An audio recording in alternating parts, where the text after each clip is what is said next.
तेरी मेरी कहानियाँ से सभी अपडेट पाने के लिए बेल आइकन दबाएं। आज की कहानी है हिम्मत ना हारिए।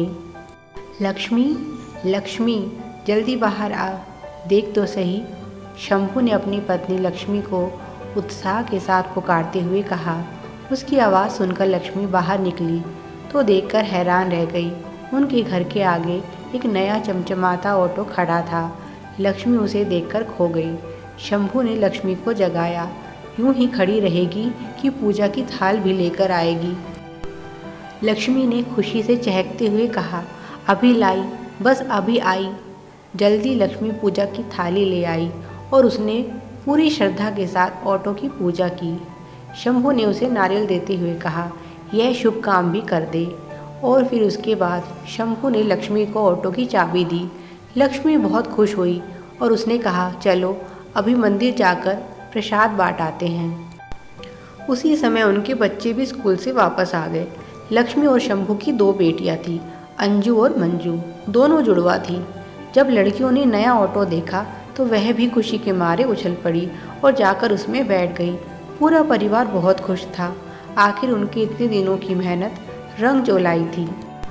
अभी 5 साल पहले ही शंभू गांव से यहाँ शहर में आकर बसा है।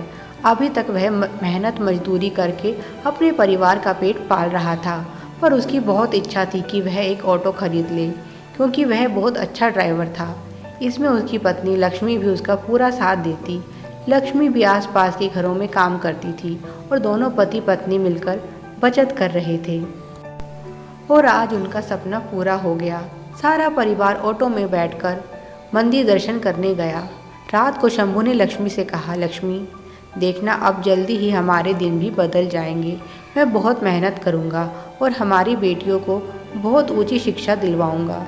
बस थोड़े दिनों की बात है, फिर तुझे भी दूसरों के यहाँ काम करने नहीं जाना होगा। सभी बहुत खुश थे और सभी को बहुत उम्मीदें थी कि जल्दी ही उनका समय बदलने वाला है। पर शायद नियति को कुछ और ही मंजूर था। अभी शंभू को ऑटो खरीदे हुए 1 महीना भी नहीं हुआ था कि तभी देश में लॉकडाउन लग गया और काम धंधा सब रुक गया। शंभू सच में बहुत परेशान था। उसके पास जो भी पूंजी थी उसने ऑटो खरीदने में लगा दी थी। अब उसके पास ना तो कोई आमदनी थी और ना ही कोई बचत। वह किस तरह से अपने परिवार का भरण पोषण करेगा, यही सोच सोचकर वह बहुत परेशान हो रहा था।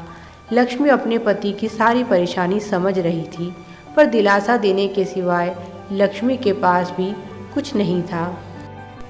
एक दिन शंभू परेशानी में इधर उधर टहल रहा था। तभी उसकी नज़र गली में सब्जी बेचने आए अपने दोस्त कालू पर पड़ी। उसने कालू से पूछा, तूने सब्जी बेचना कब से शुरू कर दिया?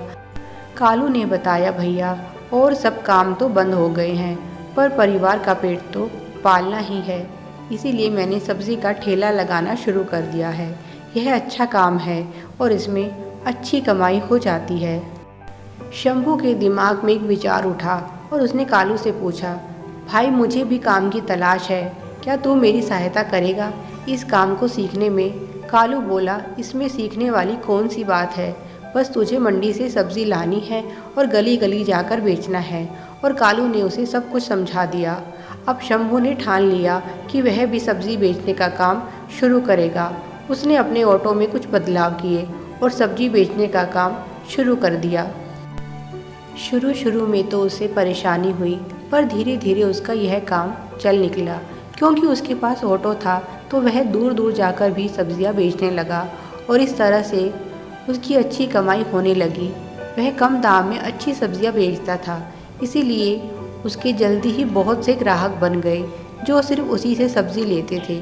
उसने पूरे लॉकडाउन यही काम किया। इसमें उसकी पत्नी लक्ष्मी का बहुत सहयोग था। जब भी शंभू हिम्मत हार जाता तब वह उसकी हिम्मत बढ़ाती, उसमें नया उत्साह भर देती थी। शंभू ने बहुत मेहनत की और उसे उसकी मेहनत का फल मिला। अगर वह हिम्मत हार कर बैठ जाता तो शायद कुछ भी नहीं कर पाता, पर यह उसकी हिम्मत का ही परिणाम था कि इस कठिन समय में उसने ना सिर्फ अपने परिवार का भरण पोषण अच्छे से किया, बल्कि सब्जियां बेच बेच कर उसने अच्छी खासी बचत भी कर ली। इसीलिए परिस्थितियां चाहे कितनी ही विपरीत क्यों ना हो, हमें कभी भी हिम्मत नहीं हारनी चाहिए।